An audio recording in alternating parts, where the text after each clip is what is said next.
Seguimos con el tutorial de C++. En la parte anterior vimos lo más básico del lenguaje, que son las variables, las funciones, etc. Y os dejé un pequeño adelanto de lo que vamos a ver hoy, los punteros. Dentro vídeo. Para poder hablaros de punteros, primero tengo que explicaros qué es la memoria. Cuando hablamos de memoria nos referimos a la memoria RAM, esa que siempre os fijáis al comprar un nuevo ordenador. ¡Oh, Dios mío! ¡Un ordenador con 64 GB de RAM! Pero la gran mayoría ni siquiera saben por qué la RAM es tan importante. Solo saben que los ordenadores funcionan mejor cuanta más RAM tenga, pero poco más. Incluso muchos programadores no saben ni cómo funciona, ya que en la mayoría de lenguajes modernos no tienes que tocar la memoria manualmente, todo se trata de forma automática. Bueno, me dejo de rollos. ¿Qué es y para qué sirve la memoria? La mayoría de las variables del programa se almacenan en la memoria, que no es más que un contenedor temporal de datos. Básicamente recoge la información del disco y la mueve a la RAM, ya que esta es de más rápido acceso. Pero no solo lo que está en disco, también incluye variables, objetos, shaders o incluso básicamente cualquier gráfico que estés viendo en ese momento, tanto de un videojuego como de una aplicación. Existen dos tipos de memoria, el stack y el heap. El stack, o más conocido en español como la pila, es donde se almacenan las variables de forma típica. Es un contenedor mucho más pequeño que toma las funciones y las variables creadas dentro de una función. Por ejemplo, en este código de aquí, estas variables están en pila. Se le llama pila porque cuando llamas a una función se reserva un espacio para el marco de pila de esa función, que contiene todas las variables locales y parámetros. Y una vez se acaba la función, esa memoria se borra automáticamente de la pila. Se apila cuando llamas a la función y se desapila al terminar. Y por otro lado está el heap o montón, que es una memoria muchísimo más grande que para poder acceder necesitas usar punteros. A esta memoria también se le llama memoria dinámica. Esta diferenciación existe principalmente porque la pila es muy pequeña. En cuanto la llenes con 4 cosas bastante pesadas, ya es que se te va a petar entera. Claro, ¿y por qué usarías la pila en lugar de siempre usar el montón, que es más grande? Pues llegamos a lo de siempre. Contra más pequeño sea el espacio, más rápido va a ser su acceso. Es lo mismo que usar la RAM en lugar del disco duro. Sí, en el disco puedes almacenar gigas e incluso teras de información, pero la RAM siempre va a ser más rápida. Aparte de su arquitectura, pues en parte también es porque es más pequeña. Y con la pila pasa lo mismo. Es muy pequeña, mucho más pequeña que el montón, entonces va a ir muy rápida. Pero bueno, ahora vamos a lo interesante. ¿Qué es un puntero? Imaginaos tanto la pila como el heap como un almacén de cajones. En la pila es donde creas todas las variables, digamos int x, por ejemplo. Si le inicializamos a 4, ese número se queda en la pila. Pero en lugar de eso podemos hacer que ese número se cree en el heap o montón y nuestra variable, en lugar de contener un 4, contenga una flecha a donde se encuentre el 4. Dentro tanto del heap como de la pila, los huecos tienen una numeración, llamada dirección de memoria. Eso es lo que te guardas en la pila, un simple número que le indica al programa dónde se encuentra esa variable en realidad. Y dirás, ¿por qué haría eso? O sea, solo estoy moviendo literalmente un número de un lado a otro. Va a ocupar lo mismo porque la dirección de memoria es otro número. Y sí, en este caso puede no tener sentido o no estar tan claro, pero imaginemos que en lugar de guardarnos un número nos guardásemos un array. De la forma convencional se guarda cada dato del array en un hueco distinto de la pila. Así, lo que guarda en sí el array es el primer elemento y los demás accesos son punteros internos a otros datos. Cabe aclarar que esto es una representación, es decir, no es que el array tenga un puntero al siguiente elemento o un puntero a los demás elementos. Para acceder a otra posición solo se desplaza ese puntero. Es decir, tienes la dirección de memoria del primer elemento. Pues si quieres acceder a otro, coges esa dirección, le sumas un numerito y se desplaza hasta el siguiente. Y así hasta que llega al final y no hay más. Os he puesto esto de los punteros para que se vea una representación de que está con el siguiente elemento, pero no es que apunte al siguiente. Si apuntas al siguiente sería una lista enlazada que ya la veremos en vídeos posteriores. Pero ¿qué pasaría si ahora mandamos todo ese array al heap? Ya no ocupa espacio en pila y solo tenemos que nuestra variable apunta a un array en el heap. Genial, eso es justo lo que queremos, aprovecharnos de que en el heap hay mucho espacio para solo guardar la dirección de memoria del array en sí y no todo el array completo. Vamos a ver cómo se hace todo esto desde C++. Vamos a crear una variable en la pila llamada x, cuyo valor sea un 4. Primero, como demostración, quiero enseñaros cómo se ve una dirección de memoria. Las direcciones de memoria se obtienen poniendo ampersand justo antes de la variable. Esto saca un número muy chungo, con letras y todo. Pues esto es donde se encuentra esa variable en la memoria, en este caso en la pila. Cada vez que ejecutéis el programa saldrá algo distinto, ya que la memoria es compartida. Evidentemente la usan todos los procesos que estén ejecutándose en el ordenador, y creedme que son muchísimos. Así que cada vez que ejecutas un programa, se le asigna una pila y un heap. Es decir, se le reserva como un espacio para decirle, vale, en este espacio de aquí puedes operar y hacer lo que te dé la gana. Y claro, como es tan dinámico todo y hay tantos programas, pues cada vez se te asigna un espacio distinto, lo que está disponible en ese momento. Para crear un puntero debemos incluir un asterisco al lado de la variable. Es decir, int asterisco significa que es una variable tipo puntero a int. Vamos, que solo puede apuntar a variables que contengan un número entero. Y vamos a hacer que esa i valga la dirección de memoria de x. ¿Qué creéis que pasará si ahora saco i por pantalla? Efectivamente, sale una dirección de memoria, ya que i ahora mismo vale la dirección de memoria de x. Se la hemos asignado en la línea anterior. De hecho, si sacáis tanto la dirección de memoria de X como la variable Y, vemos que son lo mismo. ¿Y para qué lo quiero? Pues realmente es porque aquí está la chicha. Para poder acceder al valor de la variable a la que está apuntando, es decir, la flechita en el dibujo de antes, debemos poner otro asterisco antes de la variable. Si imprimimos eso por pantalla nos da lo que vale X, pero más aún, si modificamos ese valor y le ponemos que valga 5, ¿qué le pasará a esa X? Efectivamente, ahora vale 5, pero tenemos otra forma de hacerlo. Podemos declarar variables con un ampersand delante y hace un poco lo contrario. En lugar de guardar una dirección de memoria, lo que guarda es una referencia a esa variable. Una referencia no crea un nuevo espacio en la memoria, sino que es una especie de alias de la variable original, es decir, cualquier cambio en la referencia afecta a la variable original. Es como si enchufaras dos ratones al mismo ordenador, controlarían la flechita a la vez, lo que uno mueva el otro también, claro, es el mismo ratón. Imaginemos el dibujito de antes, donde la variable X apunta a un 4 en el heap, pues ahora hemos creado una variable Y que apunta exactamente al mismo sitio. Son dos variables idénticas, si modificamos una, se modifica la otra. Sé que es una movida y parece magia, pero aquí es donde se vuelve interesante C++. Esto nos sirve, como bien comentaba en el vídeo anterior, para que una función pueda devolver más de un valor. Vamos a crear la función suma, pero esta vez no va a devolver nada, y le vamos a poner un tercer parámetro que sea una referencia a int. Este tipo de parámetros se llaman parámetros de salida, y son eso, parámetros que sirven para modificarlos dentro y devolver un valor. Normalmente al llamar a una función con parámetros normales o parámetros de entrada, estos copian el valor de lo que le llega y puedes hacer con ellos lo que quieras, ya que es eso, una simple copia. Pero esto, al traerte una referencia, estás teniendo exactamente la misma variable. Si ahora ponemos que res valga x más y, ejecutamos la función y le pasamos un valor por parámetro, ahora vemos que ese valor vale lo mismo que res. Por cierto, como estamos tratando referencias, no puedes mandarle literales, es decir, no podrías mandarle un 4 sin más, a menos que marques el dato como const, pero en ese caso no podrías modificarlo dentro de la función, lo cual pues no tiene mucho sentido. Para eso pasa el valor normal. Además de los parámetros de salida, las referencias se utilizan para ahorrar memoria y en general optimizar. De momento estamos tratando con tipos muy sencillos, los tipos primitivos, int, string o lo que sea, pero en la programación real un objeto puede contener miles de variables y mandar eso por parámetro, es decir, copiar ese objeto entero en otra variable es extremadamente costoso, ya no solo en espacio, sino también en rendimiento. Por eso, por lo general los objetos se suelen mandar por referencias, para no tener que copiarlo cada vez que llamas a la función. Solo pasas una dirección de memoria, que es un int básicamente, y con eso puedes acceder a todo el objeto entero. En caso de querer mandar un objeto de esos gigantes por referencia para ahorrar memoria y rendimiento, pero a su vez que no se pueda modificar ese objeto dentro, puedes poner const antes de la variable, y eso indicará que es constante, es decir, que no se puede modificar. Si venís de otros lenguajes como Java o Python, os habréis dado cuenta de que esto de la memoria, pues como que no existe. Es decir, tú no puedes asignar punteros, no está lo del asterisco, lo del ampersand y nada de eso. Pero esto es porque en realidad funciona así de forma automática e internamente. Tú no lo ves, pero funciona así. Cuando pasas un objeto por parámetro en Java, este automáticamente manda la dirección de memoria, sin preguntar. Esto es porque, evidentemente, como os he comentado antes, pasarlo por copia es muy costoso en lo general, y muy pocas veces vas a querer hacerlo, por lo que lenguajes modernos como Java dicen, hola,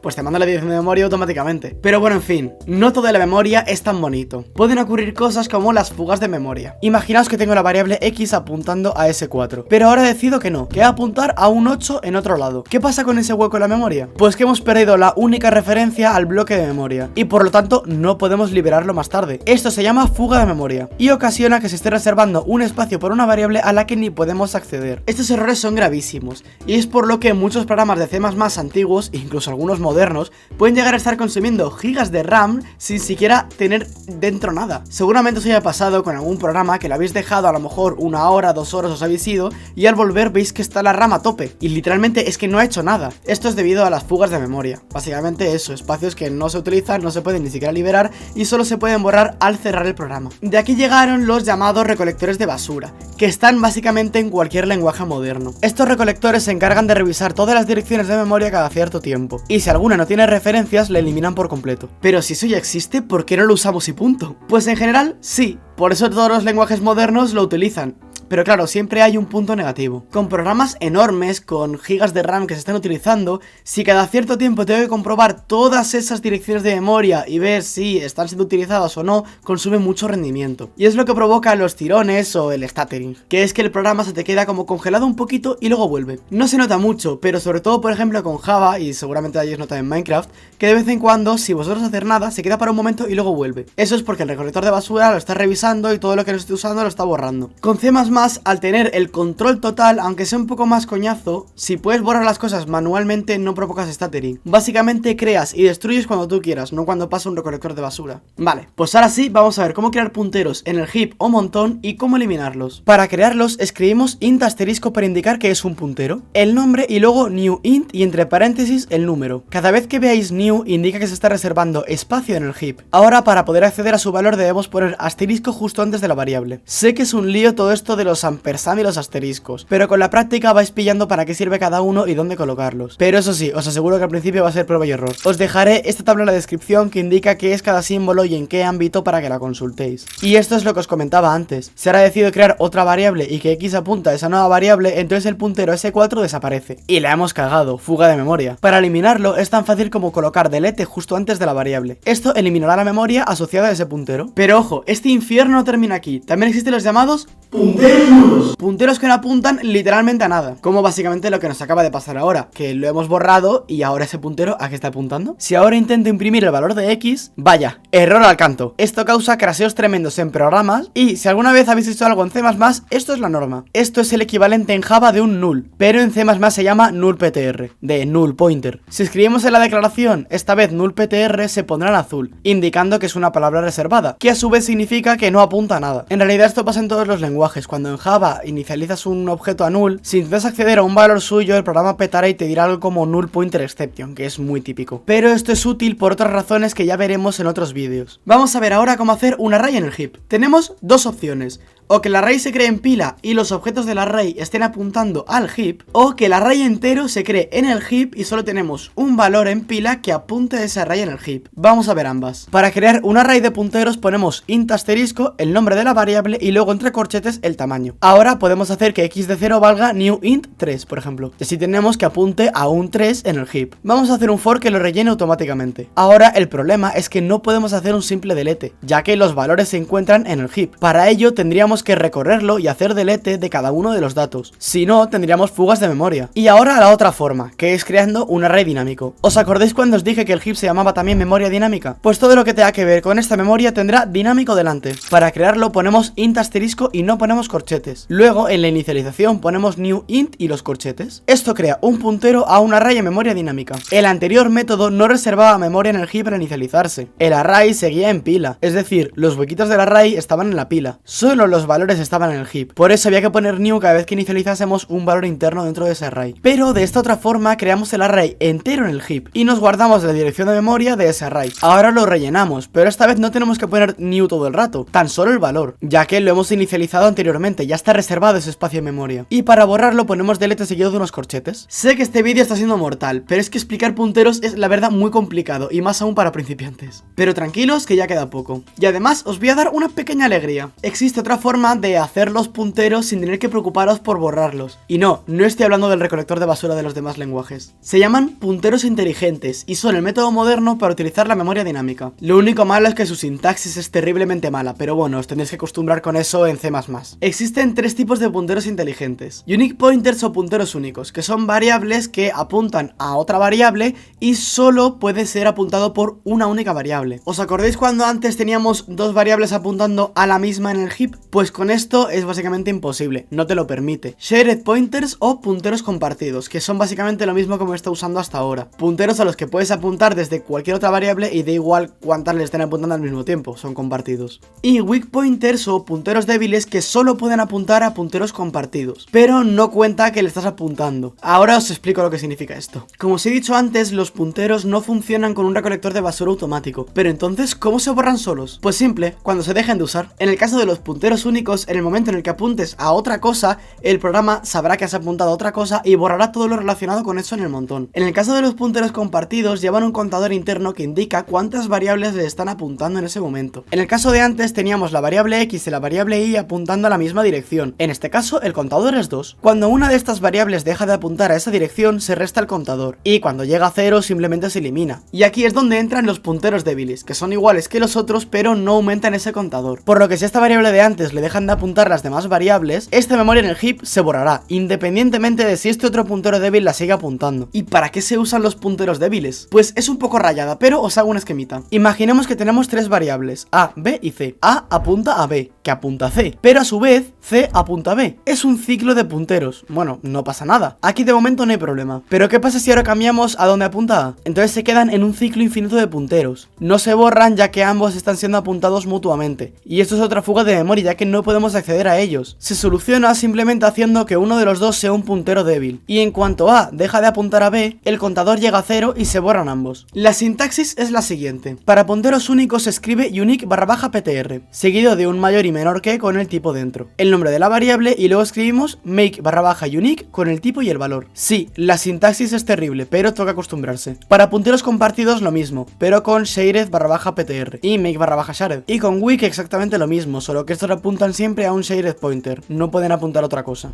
Y esto, los punteros inteligentes, es lo que usan motores como Unreal Engine y en general cualquier programa de C++ moderno, ya que te permiten el mismo uso extenso de la memoria que tenías antiguamente, pero sin necesidad de borrar y demás, para evitar estas fugas de memoria. Es decir, es mucho más seguro, moderno, viable y demás. Por cierto, ya lo veremos en el próximo vídeo que seguramente hable de objetos, pero cuando es un puntero tiene una cosa muy concreta. Si venís de otros lenguajes sabéis que para acceder a un valor dentro de un objeto se pone punto y el valor. Esto no hace falta que lo sepáis de momento, ya haré un vídeo específico, pero para los que estéis un poquito más enterados funciona así. Pues en el caso de los punteros, en vez de poner punto y el valor dentro de ese objeto, se coloca flechita y luego ya el valor. Es la diferencia más grande y básicamente es muy útil saber esto para saber cuándo poner un punto o cuándo poner una flecha. Una flecha es como el esquema que os puse antes, apunta a la memoria dinámica, entonces se pone una flecha. Y entonces en el caso de ser un objeto que está en la memoria dinámica, para acceder a él se pone una flechita. Pero bueno, esto podéis de momento ignorarlo porque lo vamos a ver en el siguiente tutorial. Y hasta aquí el vídeo de hoy, espero que os haya gustado y que me haya explicado lo mejor posible.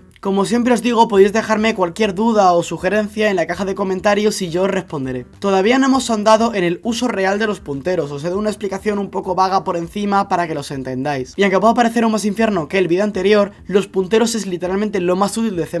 Pero ya lo entenderéis cuando demos objetos y estructuras de datos más avanzadas, en los que básicamente veáis que los punteros es que nos salvan la vida. Y realmente es lo que siempre os digo, si venís del lenguaje moderno nunca veréis cómo están hechas estas cosas por detrás. Normalmente se utilizan librerías para estructuras de datos o otro tipo de cosas del estilo, y realmente no se tiene ni idea de cómo funciona. Pero desde C++ las librerías podemos crearlas nosotros mismos y así os enseñaré cómo funciona todo desde abajo. En resumen, en C++ todo se basa en pura eficiencia. Vamos, no es casualidad que la mayoría de librerías de Python, sino el 90%, están escritas en C++ y muchas de las de Java también. Y además, cuando te acostumbras a trabajar con punteros no quieres dar marcha atrás. Aunque ahora os parezca terrible, en cuanto avancemos algo más diréis, joder, menos mal que tienen punteros. Es muy cómodo hacer lo que te dé la gana con tu código. Pero por desgracia, por cuestiones de seguridad, algunas agencias están recomendando no usar C y C++. Hace un par de años la Casa Blanca aconsejó dejar de usar C y C++ por precisamente esos problemas de seguridad tan grandes. El 60 o 70% de los errores en programas que utilizan C++ vienen precisamente de fugas de memoria. Pero es que esto no es un problema del lenguaje sí, es un problema de las personas que lo utilizan. Lo cual, bueno, a ver, es entendible. Nosotros pues estamos acostumbrados a ser uno, dos, quizás un equipo de 5 personas como mucho. Pero las empresas grandes tienen cientos si no miles de empleados. Y tener que coordinar a todo el mundo, pues mira, alguien se va a confundir sí o sí. Pero claro, la opción de migrarlo todo a otros lenguajes más modernos como Rust o Java realmente no es tan buena opción, ya que añade una capa de complejidad y de abstracción que perjudica la eficiencia. Aunque si vas a hacer esto, lo mejor es Rust, que seguramente haya algún tutorial en el futuro. Pero básicamente el mismo que C++, utiliza estos punteros inteligentes para no tener que hacer los recolectores de basura y tiene un rendimiento similar a C++, quizás entre un 1 y un 3% peor, pero vamos, muy parecido. Aunque es cierto que en la mayoría de aplicaciones no es necesario una eficiencia extrema. O sea, yo que sé, por ejemplo, un WhatsApp o un Trello o algo del estilo lo puedes hacer en Java, te va a dar igual. La mayoría de aplicaciones para móvil no necesitas que sea, vamos, súper eficiente. Necesitas que funcione y con algo de Java ya te vale, la verdad. Pero en otros ámbitos, como por ejemplo en el desarrollo de videojuegos, software como Unreal Engine debe hacerse en C++, aunque la Casa Blanca diga que no es recomendable. Básicamente, si estuviera hecho en otro lenguaje no podría hacer lo que puede hacer. gráficos increíbles y que vaya relativamente fluido. Esto solo es posible con un lenguaje muy optimizado como C++. Y de hecho muchas librerías, tanto de Unity como de Godot, como de otro software del estilo de motores de videojuegos, están construidos sobre C++ para tener la mayor eficiencia posible tanto en gráficos como en optimización de inteligencia artificial y demás. O también se utiliza en muchos programas científicos, aplicaciones de la NASA o cosas que requieran físicas y cosas muy precisas, pues ahí se requiere una eficiencia extrema. Dale like y suscríbete si no quieres perderte esta serie y nos vemos en el siguiente capítulo, en la que trataré un poco la organización de proyectos en C++ y sobre todo el tema de los objetos, en sí la programación orientada a objetos. ¡Hasta la próxima!